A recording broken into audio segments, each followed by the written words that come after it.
কিরে টিয়া, তাড়াতাড়ি কর, তোর দাদা তো খেয়ে বেরোবে রে। সরি দিদি, আমি এ বাড়িতে ঝিগিরি করতে আসিনি। তাড়াহুড়ো করলে আমি কিছুই করতে পারবো না। তুই এভাবে কথা বলছিস কেন টিয়া? বাধ্য হয় দিদি, সকালবেলা উঠে জুতো সেলাই থেকে চণ্ডীপাঠ সবই তো আমি করি, কিন্তু তোমার পরিবারই তো লোক বেশি। কি পাগলের মতন বকছিস তুই টিয়া? এখানে আবার আমাদের পরিবার তোর পরিবার কি আছে? পরিবার তো একটাই, সেটা তোমার মনে হতে পারে, কিন্তু আমার নয়। দাদা আজ কাজের লোক আনছে, মামা, তোমরা মোট 4 জন, কিন্তু আমি আর রাকেশ মোট 2 জন।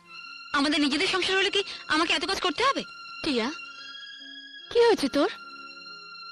আজ তুই এভাবে কথা বলছিস? তুই বল আমাকে, কি চাস তুই? আমার আর এক সংসারে খেতে ভালো লাগছে না দিদি।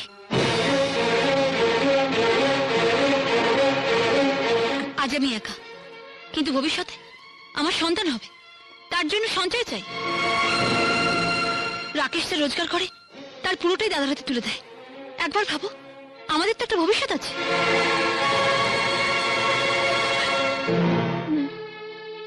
ঠিক আছে, প্রতি মাসে কত টাকা তুই জমাতে পারবি আমি জানি না, কিন্তু তোর মনে যে কালো কালিমা জমে গেছে তা আমি হলফ করে বলতে পারি।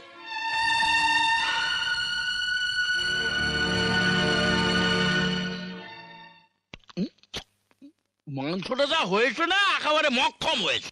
আরেকটা দেবো মামা? খাবার ব্যাপারে আমার না নেই, জানিস অঞ্জলি, ইয়ং বয়সে না একটা গোটা পাঠা একাই খেয়ে নিতে হয়। 2 ভাগনার ঘাড়ে বসে খাচ্ছ, লজ্জা করে না? ভালো খেতে হলে রোজগার করতে হয়। কত টাকা দাও সংসারে? কোনদিন বাজার করেছো? শুধু খাই আর খাই। এসব কি কথা বলছিস তুই? না অঞ্জলি, টিয়া ঠিক কথাই বলেছে। আরে যার রোজগার করার মুরদ নাই তার এত খিদে পাওয়া উচিত নয়। ঠিক কথা বলেছে। এ কি মামা, তুই পাতে জল ঢেলে দিলে? আমার আর খিদে নাই জানিস, জানো টিয়া,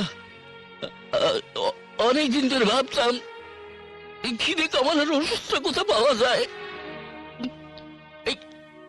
এই মোক্ষম ওষুধটা তোমার কাছে ছিল, এটা আমার জানা ছিল না। আমার জানা ছিল না রে, আমার জানা ছিল না মামা।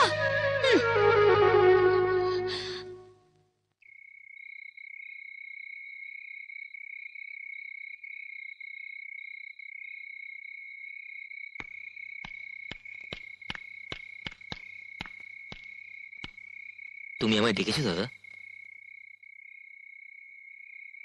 তোমার সঙ্গে আমার কিছু জরুরি কথা আছে। আমাদের তুই খুব ভালোবাসিস, তাই না? অবশ্যই, তোমরা ছাড়া আমার তো আর কেউ নেই দাদা। আজ তোর কাছ থেকে একটা জিনিস চাইবো, দিবি? এ তুমি কি বলছো দাদা? বলো না কি চাই। আমার সাধ্যের মধ্যে হলে আমি নিশ্চয়ই দেব। আজ আমি তোকে যা বলবো তাই শুনবি? কথা দিলাম। এবার বলো আমায় কি করতে হবে। আজ থেকে তোকে আলাদা সংসার করতে হবে।